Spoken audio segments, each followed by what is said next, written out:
Assalamualaikum warahmatullahi wabarakatuh. Bismillahirrahmanirrahim. Di pertemuan kali ini kita akan mereview tentang pelajaran yang sudah kita bahas, yaitu dari Kitabut Thaharah dan Kitabus Shiyam. Oke. Baik, tentang kisi-kisi fikih kelas 8 di PTS kali ini kita akan mengujikan dari kitab yang kita sudah baca dan ditambah dengan materi yang lainnya, yaitu ada 3 bab. Yang pertama tentang Thaharah, kemudian Shiyam, dan yang terakhir tentang sujud. Nah, yang pertama, bab pertama ini tentang Thaharah. Bisa kalian buka kitabnya halaman 6 dan 7. Di situ membahas Kitabut Thaharah tentang bersuci.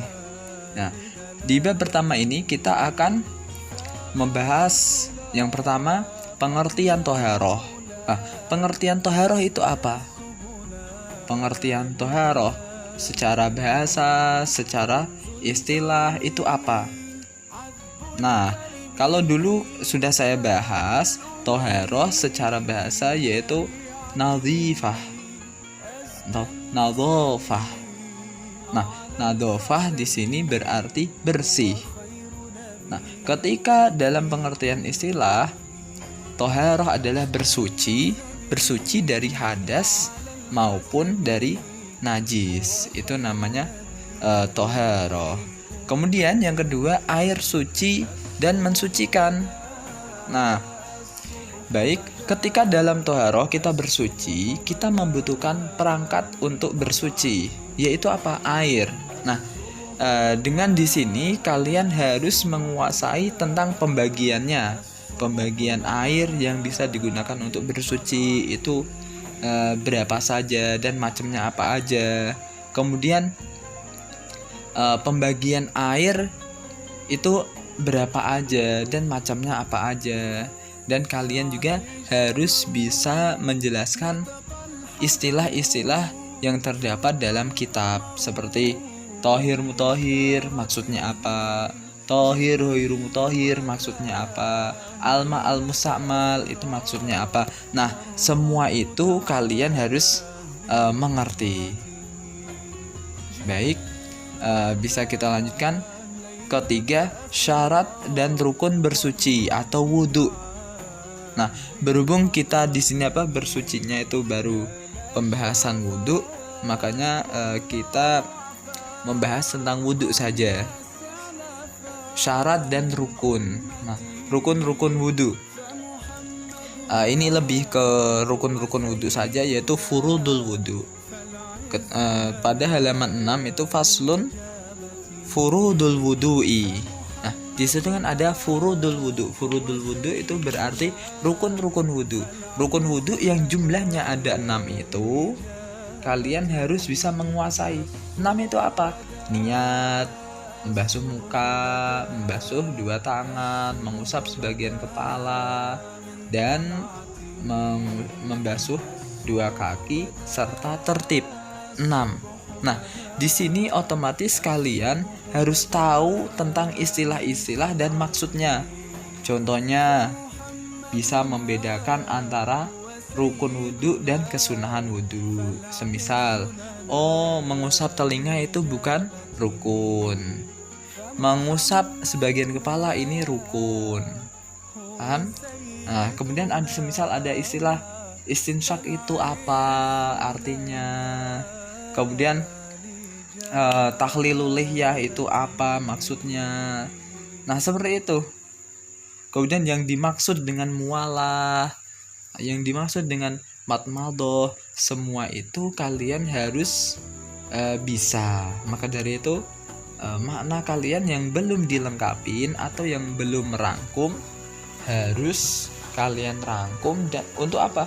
Untuk kalian pelajari dan kalian gunakan untuk belajar nanti pada waktu PTS kalian.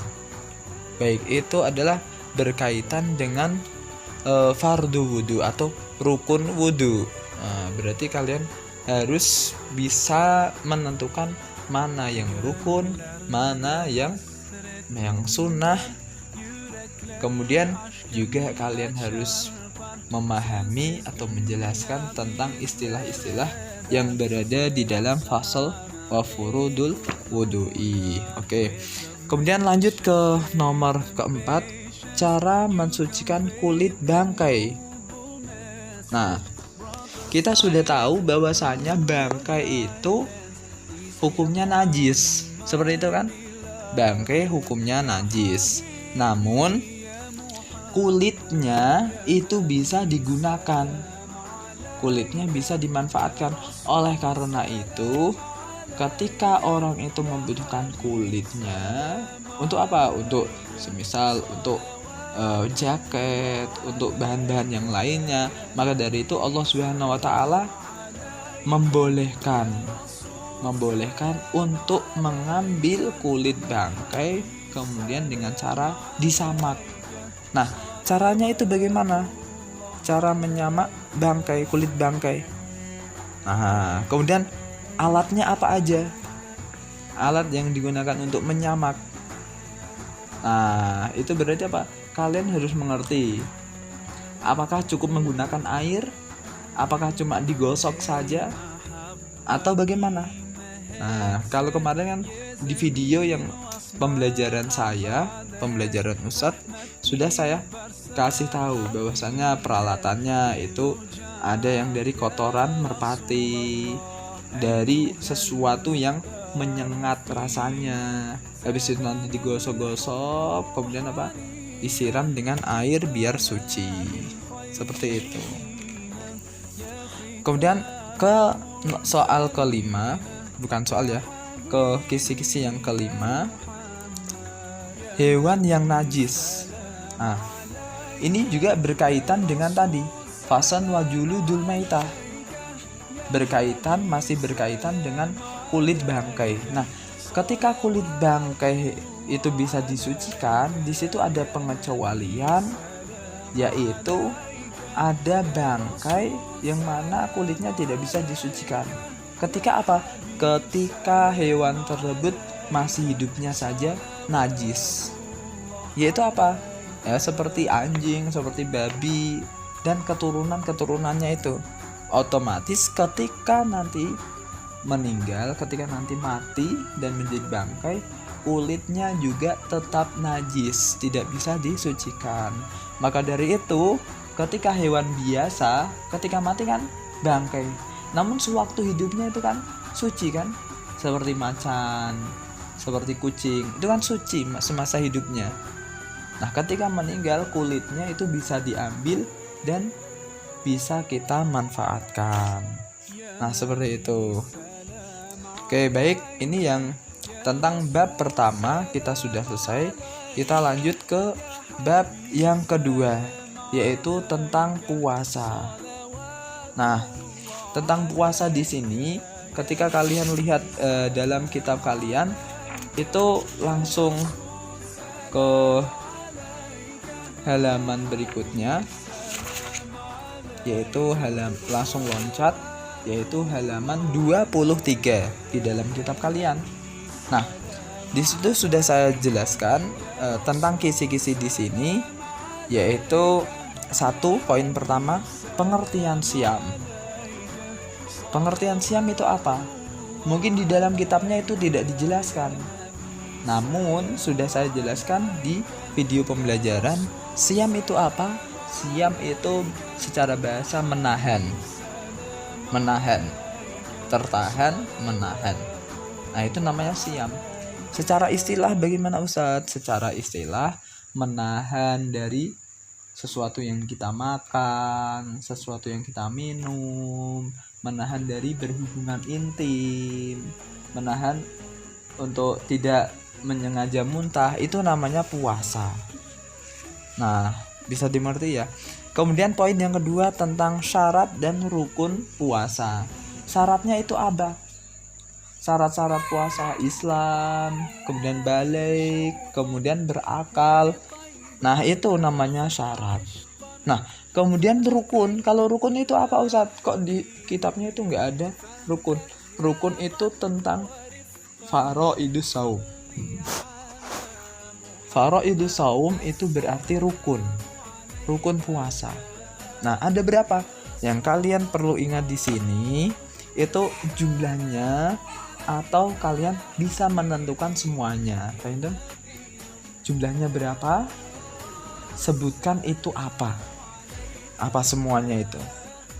Nah, bisa dimengerti ya. Nah, ini yang titik terpentingnya. Kemudian poin ketiga, perkara yang membatalkan puasa. Dalam kitabnya walladzi yuftiru bi asoim. Yuftiru yang membatalkan puasa. Sesuatu yang membatalkan puasa itu ada berapa? Asyaratu asya, 10 perkara. Lah, itu apa aja?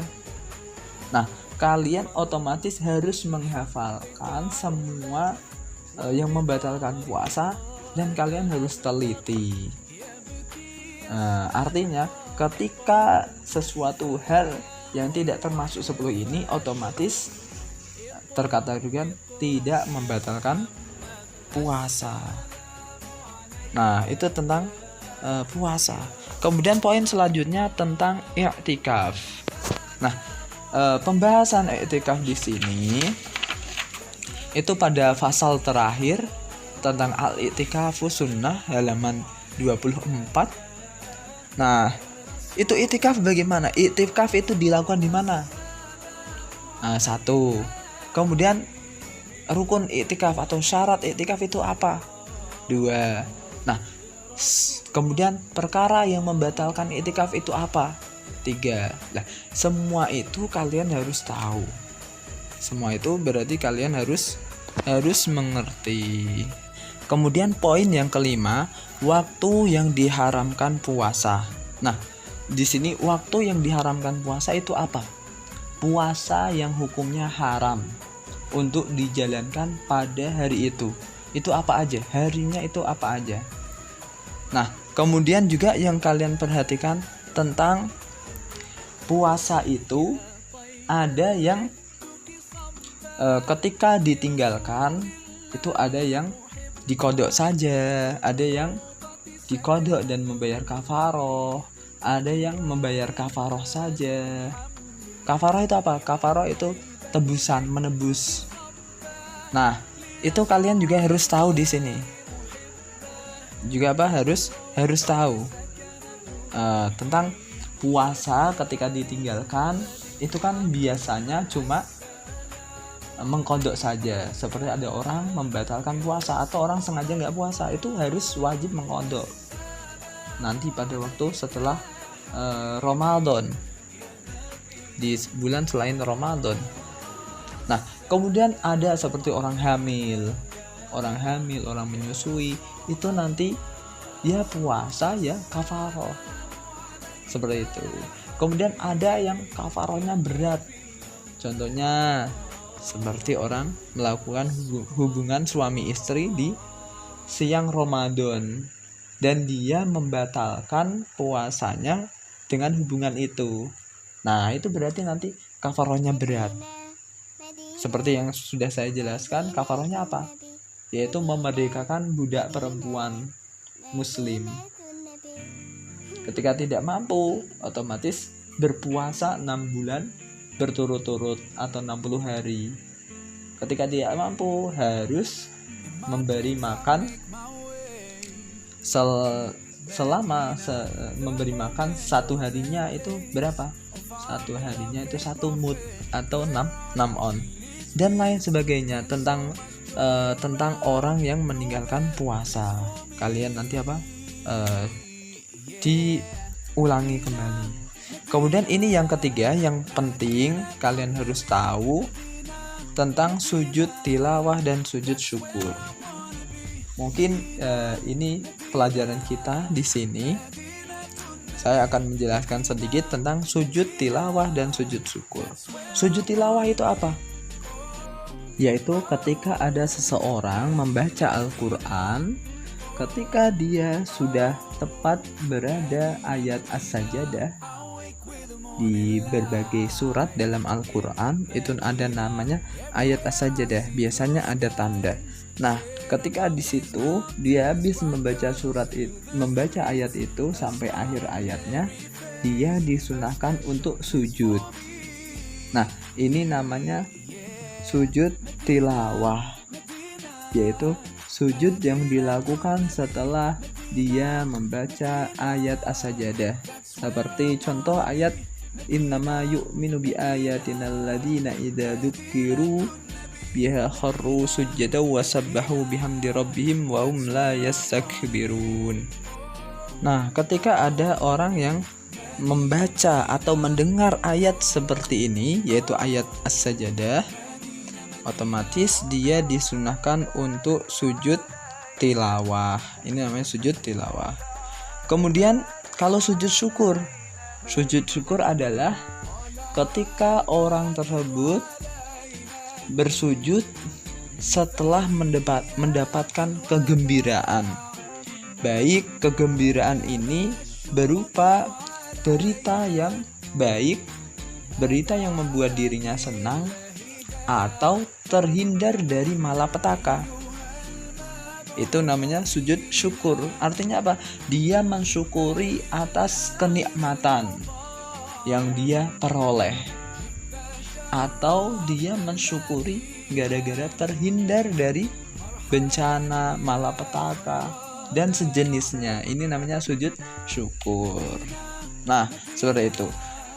Kemudian tata cara sujud syukur ataupun tilawah itu bagaimana? Apakah berbeda atau sama? Sama tata caranya. Tata caranya yaitu dengan ketika sujud tilawah, yaitu dengan orang tersebut setelah membaca ayat as-sajadah. Kalau sujud syukur berarti setelah orang tersebut mendapatkan kenikmatan atau kegembiraan, dia bersujud. Bagaimana caranya? Dia dalam keadaan suci, habis itu dia takbir, langsung sujud.